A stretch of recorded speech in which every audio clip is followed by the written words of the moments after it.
Hello everyone, my name is Relax and Panic and this is another reaction to Hunter x Hunter. It's episode 53 and as always, if you want to see the reaction itself, just go down into my descriptions, follow the links, replace the parentheses dot parts with real dots and enjoy. Once you've done, feel free to come back here and hear my thoughts about this episode, so see you soon. To those that came back, welcome back. Now let's see, that episode was a bit of a surprise here. So we finally got the information what it is all about that the Phantom Troupe was trying there. Sure, they did a lot of chaos, but that was mainly for Euvogen. But they just copy every item that is on sale.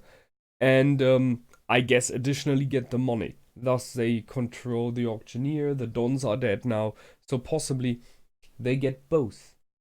Pretty surprising. So this gallery fake ability that Kurapika here has is a major one. And from what I've seen so far, there, at least for now, is no time limit. I guess maybe there will be, but if not, then this is incredible because it is a perfect copy. So he could copy every incredible, unique, and special item more neither endlessly. I mean, it needs power, right? He needs his aura for it, his nen for it. So I guess there is like a limit of how many he can create in a specific amount of time. But as his aura recharges, his nen recharges, he could do more and more. Question would be if there's like a time limit that it decays over time, but we have seen other items that were imbued with Nen where it did not flagrant away, where it stayed, so possibly they are forever. That's a major ability, that's incredibly powerful, not in a fight or anything like that, but in everything with planning and time. And that is what they did here. Only thing he can't do is copy living things, which was okay because he just wanted to create dead bodies of his teammates.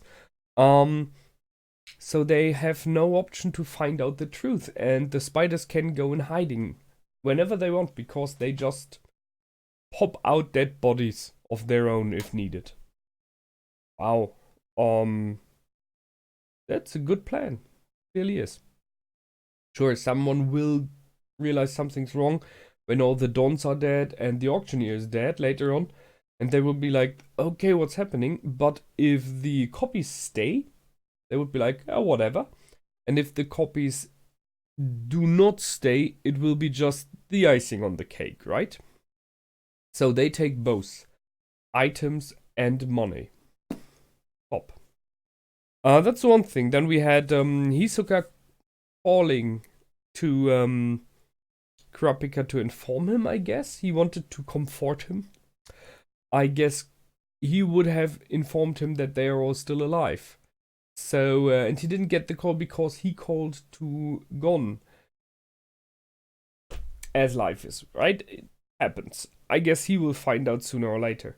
However, about Kurapika here. So the emptiness inside him is now because the goal he set for himself, killing the spiders, is gone.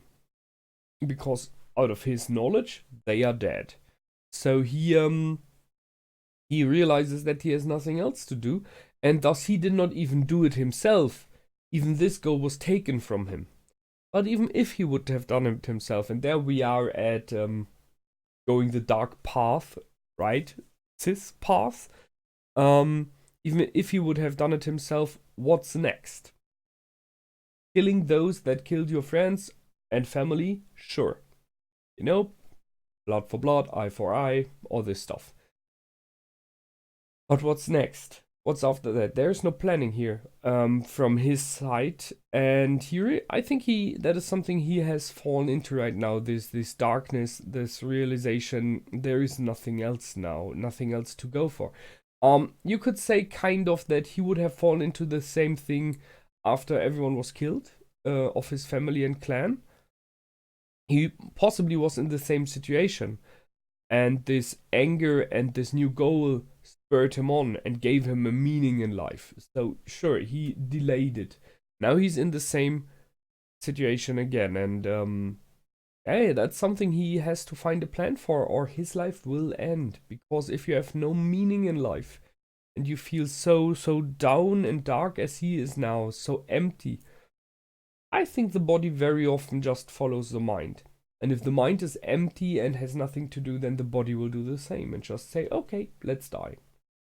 That will change, however, now once he realizes and finds out that the spiders are still there, and then he will be possibly even more upset, but he will go for it. I loved the intimidation part, where he intimidated the one boss there of the Mafia. It was a short a nice interlude, and this guy was, I mean, seriously, he was stupid. He thought, like, I am a major boss, I'm a big one, right? And he's just a henchman. That might even be true, and let's just think about that in real life. So you are a boss of a company or whatever, right? You have people that work for you. You possibly even have your own henchmen, but you are without your henchman, and there is one. And he can clearly kick the shit out of you. You don't upset that one. I mean, sure, later on you might be able to destroy his livelihood and everything. But right in this moment, he is able to break your nose. And your neck if needed. So, that was not very clever of him. And now to the big one. The beginning. Okay. So, they did not play a double bluff. They did not, the Zoldycks did not play both sides against each other. It was just the fact that Krollo used, I guess, his knowledge about the Zoldycks, and I'm pretty sure that Hisoka somewhere comes in there, because Hisoka knew Illumi. So, I guess Krollo asked Hisoka to, contact Illumi and get a job offer out to kill the 10 Dons. And thus he has enough money. At least now he has enough, I guess. Why not? So Illumi goes out with one mission to kill the Dons. At the same time, the 10 Dons gave out a mission to the Zoldyck family to kill the spiders. Yes, you could say the family works for both sides, but not the same members. It's a little, professional assassins. It's not about trust or anything. You never hired them not to work against you. That would have been an option. I don't know if they would do that. I mean, why not? But if you're there, then you will have to pay like every assassin in the world to not kill you, and you are out of money. So that was incredibly clever and just was perfect in time. So, and they knew about it, it seems. So, Illumi killed the 10 Dons before Silver and Xeno could kill Krollo. And then he called and said, is my boss, the one that gives me the money, still alive? Yes, he is. Okay, cool. I need something. I just finished the job. And thus, those who would pay the money are no longer alive. The Zoldycks are like, that's it, job has ended. Okay, it's a weird way, but I think it would work. I mean, thus Illumi killed all the Dons. It's very unlikely to find someone who could hand over the money in an amount of time that would be worth it. So that's the one thing. The other one is Krollo did not try to kill Xeno because he wanted to take over his powers. And I think that is a major thing, and he realized it. So if it would be a fight to the death, it is possible that Krollo would win. At least that's what it sounded to me. But if it is not to the death, if Krollo tries to steal the powers, then Xeno is pretty sure he would win, because we had in the last episodes, there are many steps that have to be taken before. So, interesting. There is this strange level of respect. But we learned once again a bit about the family of Killua, and that they are just weird. I mean, they're just in for the money. So what else to say? That was good. Interesting episode, no question there. That's it for me this time. I hope you liked. I did for sure. And I will see you in the next episode. Until then, feel free to comment, like, and subscribe. My name is Relax and Panic.